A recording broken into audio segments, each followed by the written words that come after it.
مذمت کرنے کو، کنڈمنیشن کو کہتے ہیں ہجر۔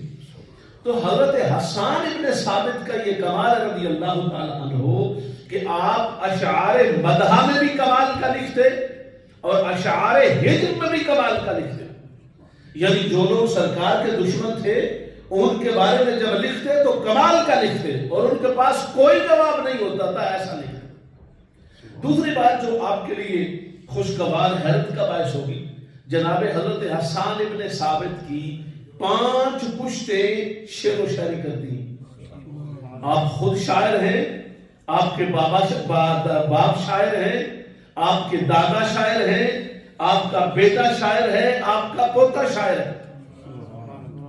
اور آپ اندازہ فرمائیں، عجیب اتفاق ہے کہ حضرت حسان ابن ثابت رضی اللہ تعالیٰ عنہ کی عمر مبارک 120 سال تھی، اور آپ کے دونوں بیٹوں کی بھی اور باپ دادا کی بھی گویا 5 کی عمر 100 سال سے زیادہ تھی۔ اب آپ کہیں گے کہ اس کا محدثین نے ذکر کیوں کیا ہے؟ 100 سال سے زیادہ عمر ہونے میں کیا فضیلت والی بات کون سی ہے؟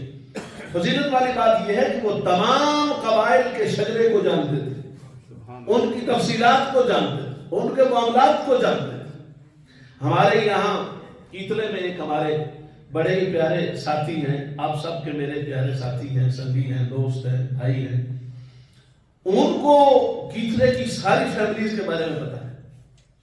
تو وہ جب بھی کوئی بات ہوتی ہے نا، اور مثلا میری طرح کوئی نیا بندہ ہے تو وہ سمجھتا ہے اچھا وہ بندہ، تو وہ بتا دیتے نہیں وہ اتنا بڑا نہیں ہے، وہ اس کا اپنا عالم تو یہ ہے، یہ اس کی اپنی حالت تو یہ ہے۔ مثلا وہ بازار میں کھڑا ہو گئی یا کسی مجلس میں کھڑا ہو گیا، وہ اچھے کام کیا کرو یہ نہ کیا کرو، تو وہ کہتے دوسروں کہتے ہیں اچھے کام نہ کیا کرو، تو اپنا بیٹا تو شراب کی دکان چلاتا ہے، اس کی اپنی بیٹی کا تو یہ مسئلہ ہے، اس کے اپنے معاملات تو یہ ہے۔ یہ بات تو ہوتی ہے نا۔ دیکھیں، لوگوں کو وصیت و نصیحت کرنے کے لیے آپ کو اپنے آپ کو بچا سچا کے سنوار کے گزرنا پڑتا ہے۔ اگر بندہ خود برائی کا مرتکب ہو رہا ہو، یعنی خود تو سگریٹ پی رہا ہو اور بیٹے کو کہے سگریٹ پتر نہیں پی رہا، توجہ فرمائیے آپ نے، بھئی پتر کو اگر سگریٹ تو منع کرنے تو پہلے خود چھوڑ پھر اثر ہوگا نا، ایسا تو ہوتا نہیں ہے، بیٹا تو کاپی کرے گا۔ تو میرے کہنے کا مقصد یہ تھا کہ لوگوں کا تعارف ہونا، اور حیرت کی بات ہے ان کی ان معلومات کی وجہ سے ان سے کوئی بولتا بھی نہیں ہے، کوئی بات کرے تو ان کو جواب ہے، ان کو پتا ہے نا میں جیسے بات کر رہا ہوں وہ کون ہے۔ جناب حضرت حسان بن ثابت رضی اللہ تعالیٰ عنہ کو چونکہ سارے لوگوں کے بارے میں معلومات تھی، تو جو کوئی بھی سرکار پر حملہ کرتا آپ اس کے حملے کا 2 ٹوک جواب ارشاد فرماتے، اور ایسا جواب ارشاد فرماتے کہ جس کا کوئی اگلے بندے کے پاس جواب ہوتا ہی نہیں تھا۔ ایک مرتبہ آپ کے میرے آقا پاک صلی اللہ علیہ وسلم نے انہی حضرت حسان ابن ثابت رضی اللہ تعالی عنہ سے فرمایا کہ حسان سارے لوگوں کے بارے میں لکھتے ہو، میرے صدیق کے بارے میں بھی کچھ لکھا؟ سبحان اللہ۔ یعنی آپ اندازہ فرمائیں حضور پاک صلی اللہ علیہ وسلم کو کس درجے کی شفقت و محبت و پیار اور آپس کے اندر ایک خاص قسم کے تعلق کی نزاکت کا سلسلہ قائم تھا۔ فرمایا حسان تم پڑھتے ہو، شعر کہتے ہو، میرے ابو بکر کی شان میں بھی کچھ کہا ہے؟ تو فرماتے ہیں حضور نہیں کہا تو ابھی کہہ لیتا ہوں، آپ کے سامنے ابھی کہتا ہوں۔ اسی موقع پر آپ نے وہ شعر کہے، اور سرکار کی خدمت میں شعروں کا ایک اپنا انداز ہوتا ہے، جو بات آپ لفظوں میں بڑا لمبا وقت لگا کے سمجھاتے ہیں نا، وہ شعروں میں بڑی آسانی سے تھوڑے وقت میں بڑے خاص مؤثر طریقے سے وہ بات سمجھا دیتے۔ جیسے آپ کو بہت ساری باتیں کریں تو سمجھ نہیں آتی، اور حضرت میاں صاحب کی بات کریں تو آپ کو فوری سمجھ آ جاتی۔ اس کی بہت ساری وجوہات ہیں، ایک تو آپ معروف ہیں، اس علاقے کو جانتے ہیں، ان کی بیک گراؤنڈ کو جانتے ہیں، بچپن سے ان کا کلام سنتے رہتے ہیں۔ اچھا، بچپن سے سننے کے باوجود بھی ان کا کلام ایسا معرفت سے بھرا ہوا ہے کہ اس پر توجہ کی ضرورت رہتی ہے۔ مثلا ان کا وہ جو شعر ہے، لوئی لوئی بھر لے کڑیے جے تد بھانڈا بھرنا، دیکھیں جوہر صاحب بھی بولے، یہ جو لوئی لوئی ہے، یہ کیا لوئی لوئی کیا ہوتا ہے؟ سویرے سویرے، جلدی جلدی۔ لوئی لوئی کا مطلب یہ ہے کہ اندھیرا پڑنے سے پہلے ابھی اجالا ہو، روشنی ہو، تو روشنی میں بھانڈا بھر لیں. تو یہ میاں صاحب کیا کہنا چاہتے ہیں کہ کسی لڑکی نہ گل پہ کر دیں کنہ یا مٹکا بھرنا ہی تو جلدی بھر لیا کر. یہ مان ہم تو سارے یہی تصور لیتے ہیں. وہ جو گھڑے کے ساتھ ڈھن ڈھن ڈھن کر کے بول رہے ہوتے تو لوگ تو یہ سمجھ لیتے ہیں کہ بہت ساری کڑیاں نے تو نہ کڑیاں نہ گل پہ. کڑیے کا معنی معرفت کی زبان میں اس بندے کو کڑیے کہتے ہیں. لڑکی کے لیے کڑیے خاص نہیں ہے جب اس انداز میں یہ بات کی جائے گی. کڑیے کے معنی وہ شخص ہوتا ہے جو گناہوں سے بچنے کی کوشش کرے. وہ مرد بھی ہو سکتا ہے، وہ عورت بھی ہو سکتا ہے. جیسے کہا نا کئی چنگیاں نیک اصیل کڑیاں چرخا قط کے داج بنا گئی ہیں. اب یہاں پر کئی چنگیاں نیک اصیل، اصیل کا لفظ سمجھتے ہیں؟ اصیل ککڑ ہی سنیا تو سنیا جانا اصیل ککڑ. اصیل کا مطلب ہوتا ہے جن کے اصل اچھی ہو. کئی چنگیاں نیک اصیل کڑیاں چرخا قط کے داج بنا گئی ہیں. داج جہیز کو بولتے ہیں نا، ڈوری کو. تو وہ وہاں پر بھی وہ چرخا نہیں کرتے، وہاں پر بھی یہ لفظ استعمال ہو رہا ہے. معنی اس کا اور ہے کہ اچھی سمجھدار سیانے پڑھے لکھے لوگ اپنے اعمال یہاں کر کے گئے. چرخا قط کے داج بنا لیا کا مطلب یہ ہے کہ صبح اٹھ کے تہجد پڑھے، اہتمام کے ساتھ 5 وقتہ نماز باجماعت کو قائم کیا، لوگوں کے حقوق پورے کیے، اللہ کی بارگاہ میں بندگی کا تقاضا پورے. یہ چرخا قط کے داج بنا گئے. یہ شروع کا انداز. بابا بلے شاہ صاحب نے کہا تیرا ایک چرخا 9 لکھا کڑے. پتا کی مطلب وہ بھی کڑے کڑی سے ہی. اور وہاں پر بھی وہ کڑے کسی لڑکی سے بات نہیں کر رہے، ہر اس شخص سے بات کر رہے ہیں جو اپنے سے مخلص ہو سکتا ہے یا اسے ہونا چاہیے. یہ انداز ہے بات کرنے کا. یار لوگ سمجھ کڑیاں نہیں گلنا پہ ہوئی ہیں تو سمجھ آئے گی کوئی نہیں تو سبحان اللہ بولے تو دے. تو اس لیے جب کلام سمجھتے ہیں تو اس کلام کی بیک گراؤنڈ میں سمجھتے ہیں تو اس کا مطلب کیا ہے. حضور میاں صاحب نے فرمایا لوئی لوئی بھر لے کڑیے جے تد بھانڈا بھرنا. اگر تو نے اپنے اعمال صالحہ کی گٹھڑی کو مضبوط کرنا ہے، وزنی کرنا ہے، بھاری کرنا ہے، روز محشر میں میزان کے پلڑے میں وزن اپنا بڑھانا ہے اعمال صالحہ کا، گڈ ڈیڈز کا، تو کیا کر پھر موت آنے سے پہلے پہلے سارے عمل تیار کر. پھر انتظار نہ کر ابھی بڑا وقت گیا جی یہ کر لوں گا. کوئی وقت پڑا نہیں ہے، تمہیں کیا پتا ہے. یہ جلدی جلدی سارا لوئی لوئی کا مطلب یہ ہے کہ جلدی جلدی as early as possible even in the age of your young age you must do these good deeds and good action and collect good action in the book of deeds.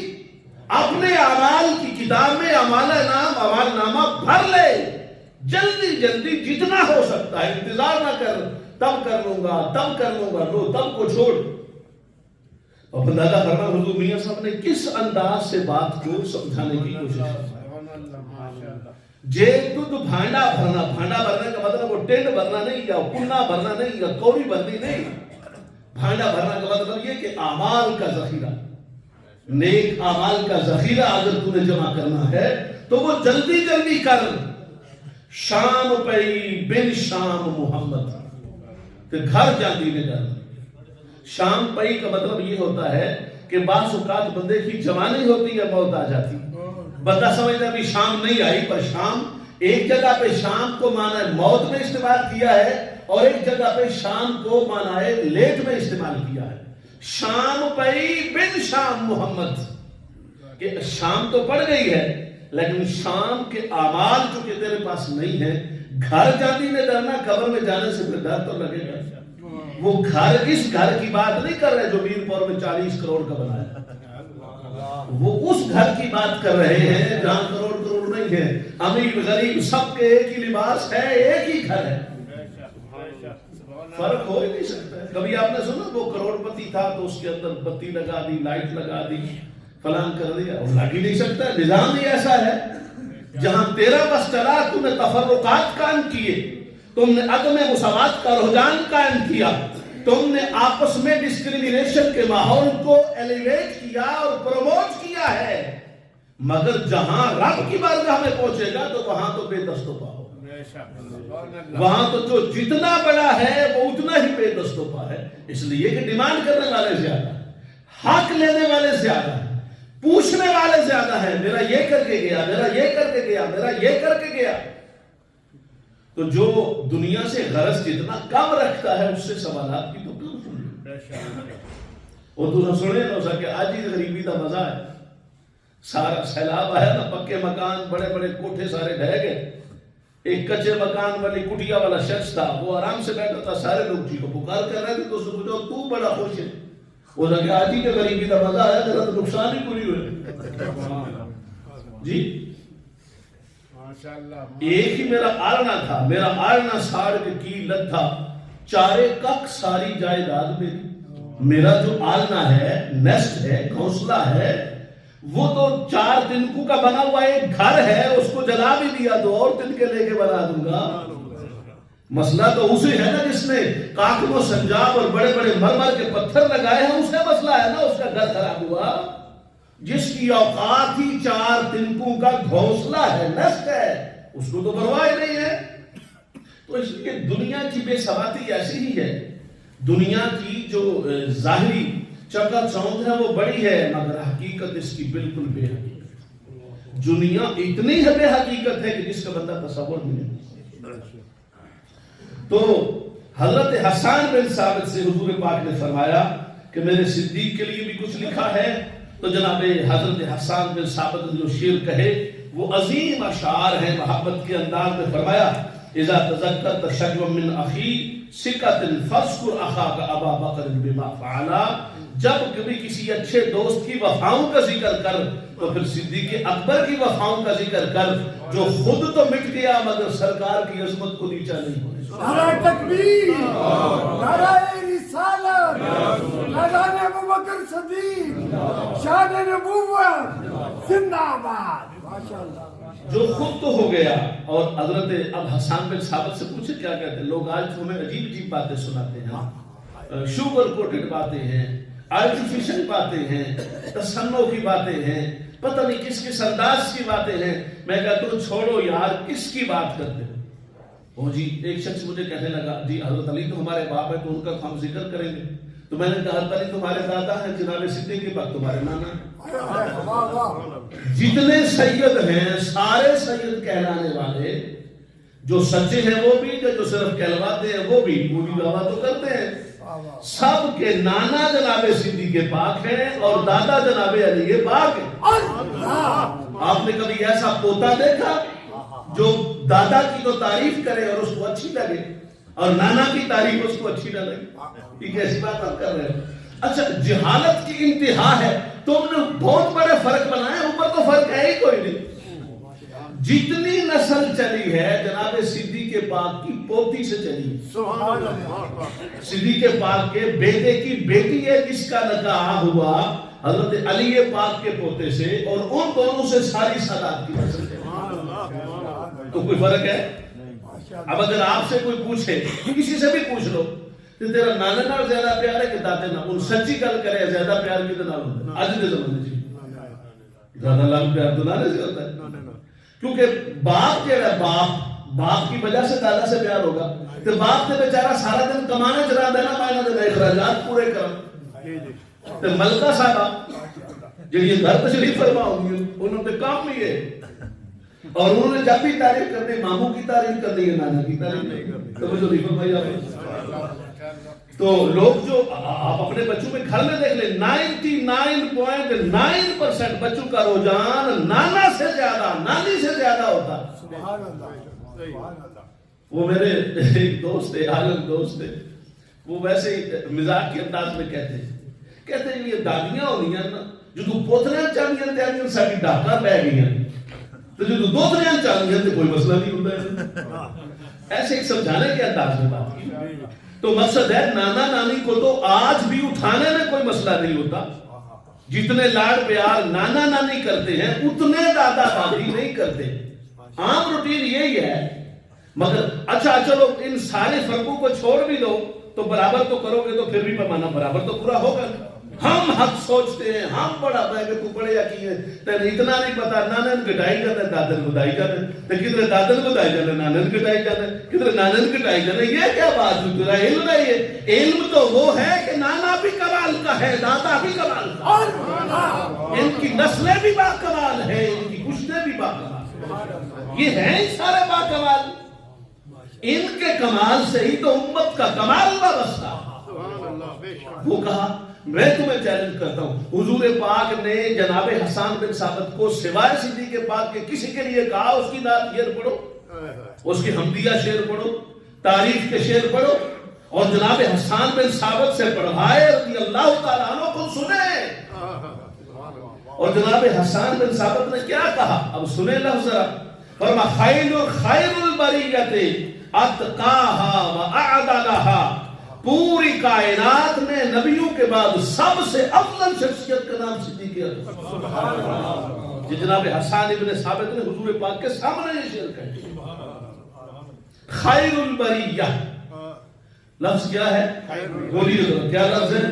خیر البریہ. یہ لفظ ہے. آپ اردو، انگلش، کسی فارسی dictionary میں جا کے کسی لینگویج میں خیر البریہ کا معنی پوچھ کے لاؤ، اگر اس کا معنی یہ نہ ہوگا کہ کائنات میں سب سے افضل تو میں رہا، اور اگر اس کا معنی یہی نکلے تو پھر اے پھنکا نہ مارے آپ. ایسے کیا بات ہے؟ ایسی خود کی بات ہے. آپ کو پتہ ہی ہے وہ مقابلہ ہوا تھا، لومڑی نے ایک چھلانگ ادھر لگائی، ایک چھلانگ ادھر لگائی، سب نے اپنے اپنے بیان کی نا. تو سکم میں آپ پہ بڑی بھئی آپ پہ بڑی کی بات نہیں، کچھ علم کی بات کر کے بتاؤ تو پھر سمجھ آئے.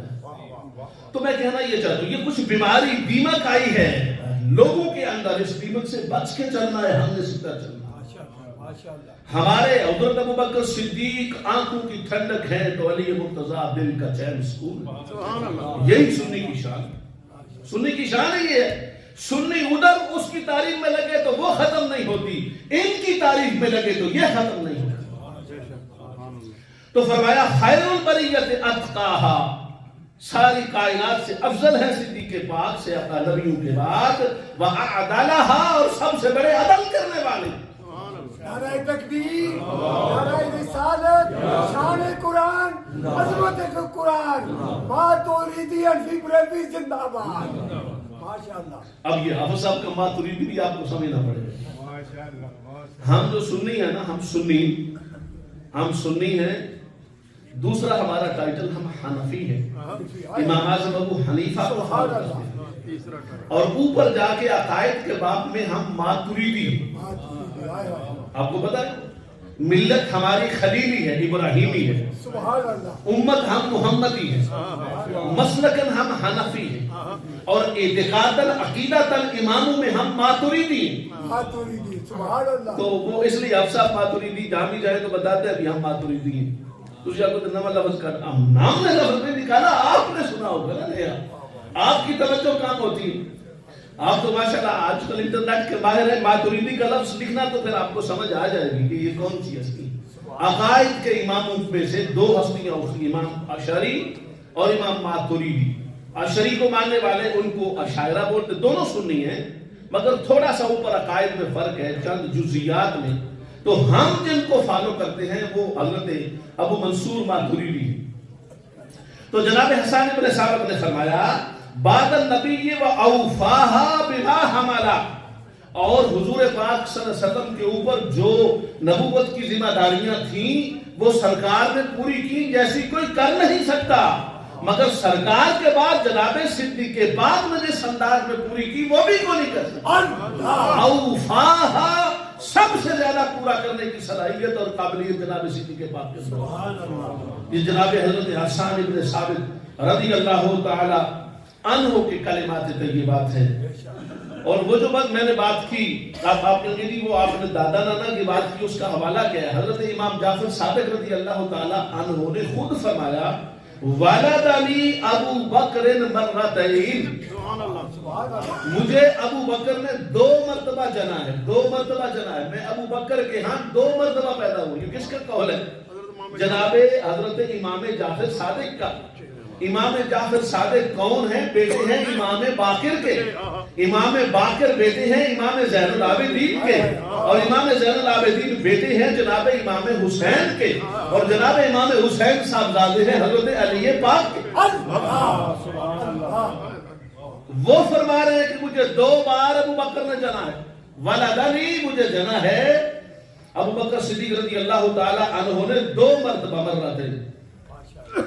ایک اور جو خاص فضیلت, اہمیت اور بہت بڑا کمال ہے جناب صدیق پاک رضی اللہ تعالی عنہ کا, وہ یہ ہے کہ آپ حضور پاک صلی اللہ علیہ وسلم کے مزاج کے بالکل قریب ترین ہیں, بالکل ہم مزاج ہیں. تمام صحابہ میں حضور پاک کی ہم مزاجی کا شرف و امتیاز. مردوں میں جناب صدیق پاک اور عورتوں میں جناب سیدہ بطول زہرا. خواتین میں جناب سیدہ بطول زہرا کمال کی مشابہت ہے مزاج کی, ظاہری اور باطنی جناب رسول پاک کے ساتھ صلی اللہ علیہ وسلم رضی اللہ تعالی عنہ. اور مردوں میں جناب ابو بکر صدیق رضی اللہ تعالی عنہ کو کامل مشابہت و مماثلت ہے حضرت آقا پاک صلی اللہ علیہ وسلم کے ساتھ, ظاہرت بھی اور باطناً بھی. اچھا, صحابہ میں سے جن کا آپس میں نیکیوں میں مسابقہ رہتا, ہم جس کو مقابلہ بولتے ہیں نا, اس کے لیے اچھا لفظ بولنا ہو تو مسابقہ ہوتا ہے. سمجھ آ رہی؟ جب کہتے ہیں نا ان دونوں کا بھائیوں کا آپس میں مقابلہ ہے, تو مقابلے میں تھوڑی ایک دوری کی بات ہے. مسابقہ نیکیوں میں آگے بڑھنے کے جذبے کو مسابقہ کہتے ہیں. ایک شخص کہے کہ میں 5 وقت کی نماز پڑھوں گا با جماعت, اور دوسرا کہ 5 وقت کی با جماعت بھی پڑھوں گا, ساتھ تہجد بھی پڑھوں گا. تو یہ دوسرے نے پہلے کا مسابقہ کیا ہے, یعنی اس سے آگے بڑھا ہے نیکیوں میں. نیکیوں میں آگے بڑھنے کو مسابقہ بولتے ہیں. تو جناب سیدنا صدیق اکبر رضی اللہ تعالی عنہ کو یہ شرف حاصل ہے کہ آپ حضور پاک کی طبیعت اقدس کے ظاہراً اور باطناً انتہائی قریب ہیں, اور آپ سے مسابقہ کی کوشش کرتے جناب عمر پاک. جیسے آپ نے وہ مشہور سنا ہے نا, آدھا مال لے آئے اور دل میں خیال بھی کیا کہ آج آدھا مال لے گیا ہوں گے نا, آج بھی ابو بکر کے لگ رہے. تو وہ آپ کو پتہ ہی ہے صورتحال ہی بدل گئی. مال لا کے پیش کیا تو سرکار پاک نے یہ پوچھا ہی نہیں کتنا لے کے آئے ہو, سرکار پاک نے سوال ہی بدل دیا. کیونکہ علم غیب جاننے والے کو پتا تھا نا کہ اگر کہوں گا کہ یہاں زیادہ کون لایا ہے تو وہ تو زیادہ عمر کا بنے گا, لیکن میں نے تو خلوص کو دیکھنا ہے. سوال بدل دیا, فرما ما ابقیت لأہلک, عمر گھر والوں کے لیے کیا چھوڑا. کہا حضور سارا سامان اکٹھا کیا, سوئی دھاگا آخری چادر تک آدھا اٹھا کے لے آیا ہوں, آدھا گھر والوں کے لیے چھوڑا. اب یہ بھی پہلی بار آپ نے ایسا کیا نا, کہ ایسا تو کوئی کرے گا ہی نہیں نا, پورا آدھا چاہ کے نبی پاک کی خدمت میں. جب صدیق پاک آئے تو سرکار نے وہی پوچھا نا, تو جواب کیا تھا؟ نصف لکا و نصف لی نہیں تھا, آدھا آدھا نہیں تھا. جواب یہ تھا ابقیت لہم اللہ و رسولہ, اے اللہ کے رسول, گھر میں اللہ اور اللہ کا رسول چھوڑ کے آیا ہوں. جو کچھ تھا سوئی دھاگا آخری چادر تک اٹھا کے آقا کے قدموں میں پیش کیا.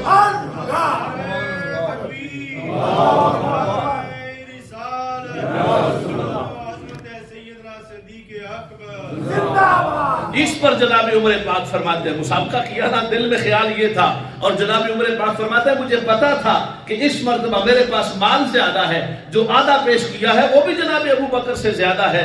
میرے خیال میں یہ تھا کہ پہلا نمبر میرا آ جائے گا, لیکن جب سرکار نے سوال جواب کیے تو میں مان گیا پہلا نمبر ابو بکر کا ہی ہے, کوئی لے ہی نہیں سکتا, یہ ہے ہی جناب ابو بکر کا. تو بہرحال رضی اللہ تعالی عنہ آپ کی مزاج شناسی.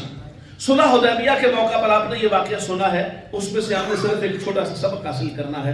صلح حدیبیہ کے موقع پر آپ کو پتہ ہے صلح کے نام سے مطلب ہے یہ صلح نامہ ہوا تھا مشرکین مکہ کا سرکار پاک کے درمیان, مسلمانوں کا مشرکین مکہ کا صلح حدیبیہ ہوا. حدیبیہ کے مقام پر سرکار عمرہ شریف کرنا چاہتے تھے صحابہ پاک کے ساتھ. مکہ والوں نے کہا اس سال نہ کرو, اگلے سال کرو, اور ہمارے ساتھ صلح کر لو, جنگ چھوڑ دو, صلح کے ساتھ رہتے ہیں, آپ اپنا کام کریں ہم اپنا کام کرتے ہیں. سرکار نے فرمایا ہم تو چاہتے ہی نہیں, ہم تو کسی کو چھیڑتے ہی نہیں ہیں, ہم تو چاہتے ہیں ہمیں اپنا کام کرنے دو اور آپ اپنا کام کرو. بہرحال صلح نامہ طے ہوا, اور اس صلح میں آپ کو بھی پتا ہے کہ سرکار پاک نے جو شرطیں قبول فرمائی وہ ظاہراً شرطیں ان کی نسبت تھوڑی کمزوری والی شرطیں تھیں. انہوں نے سخت شرطیں لکھی، تمہارا بندہ آئے گا تو ہم واپس نہیں کریں گے، ہمارا بندہ تمہارے پاس جائے گا تم واپس کرو گے. اس سال آپ نے اپنا احرام باندھا ہوا ہے، پھر بھی احرام توڑو گے بغیر عمرہ شریف کیے، بغیر طواف کیے واپس جاؤ گے، اگلے سال آؤ گے. اس طرح کی شرائط سرکار نے ساری شرائط مان لی. اب آپ کو پتا جناب عمر پاک تو جلا لی ہے، آقا کی بارگاہ میں حاضر ہوئے، آگے عرض کی یا رسول اللہ صلی اللہ علیہ وسلم اانت علی الحق، کیا آپ حق پر نہیں ہیں؟ فرمایا نعم انا علی الحق، ہمیں حق پر ہوں. انت رسول یا رسول اللہ، آپ رسول پاک نہیں ہیں؟ میں بالکل رسول ہوں. تو فرمایا کہ ہم سارے حق پر نہیں ہیں؟ تو کہا ہم حق پر ہیں. تو فرمایا جب حق پر ہم ہیں تو ان کی شرطیں سخت ہم قبول کیوں کریں؟ جناب آقا پاک صلی اللہ علیہ وآلہ وسلم نے فرمایا عمر بات یہ ہے کہ میں وہی کرتا ہوں جو اللہ مجھے کہتا ہے، میں اللہ نہیں، میں اللہ کا رسول ہوں. تو چونکہ جس کا رسول ہوں میں وہی کرتا ہوں جو وہ مجھے فرماتا ہے. یہ باتیں 3 سوال کیے، سوال کر کے حضور پاک ایک چوتھا سوال بھی کیا، کہا حضور آپ نے تو یہ ہمیں احرام بدوایا تھا اور آپ نے فرمایا تھا کہ ہم عمرہ شریف کرنے جا رہے ہیں، تو ہم عمرہ شریف تو نہیں کر رہے، آپ کہہ رہے ہیں اتار دو. اور اتارنے میں بھی جب سرکار نے فرمایا نا احرام اتار دو عمرہ کیے بغیر، سب سے پہلے جس ہستی نے احرام اتارا وہ جناب صدیق پاک. احرام اتارا، حل کروایا، سب سے پہلے کہہ دیا. اچھا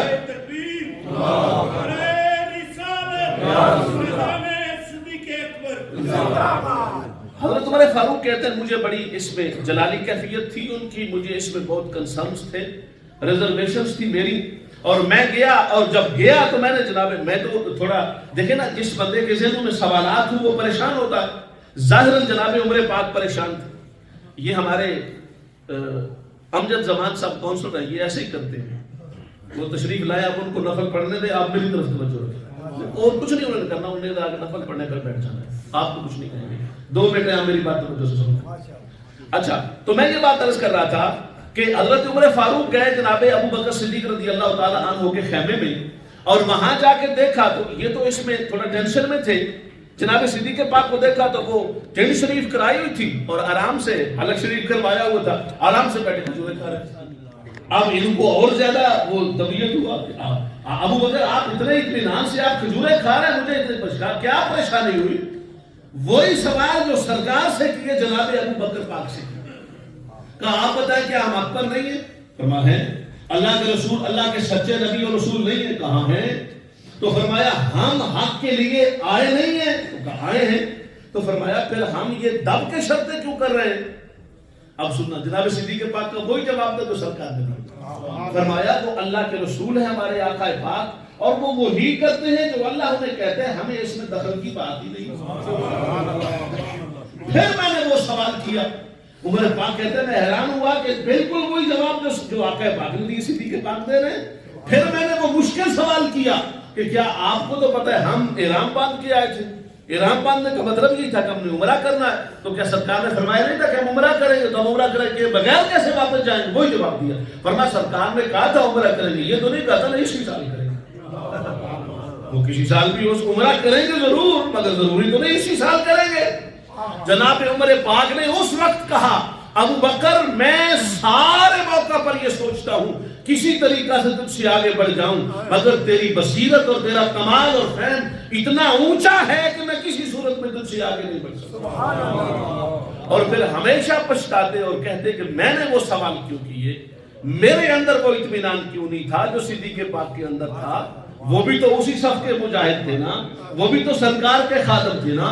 سرکار نے جو کچھ کیا ہے جناب صدیق پاک نے اس پر مہر تصدیق پہلے سے کر دی، پوچھنے سے بھی پہلے کر دی. سوال، گمان، ابہام، التباس، کنفیوژن، کنسرن، یہ ساری باتیں جناب صدیق پاک کے پاس نہیں تھی. تھا تو صرف عشق تھا حضور محمد مصطفیٰ، اور اس عشق کے ماحول میں ہر وقت خود بھی رہتے تھے اور جو آپ کے دامن میں وابستہ ہو جاتا اس پر بھی اسی عشق کا رنگ چڑھا. اللہ پاک عمل کی توفیق عطا فرمائے.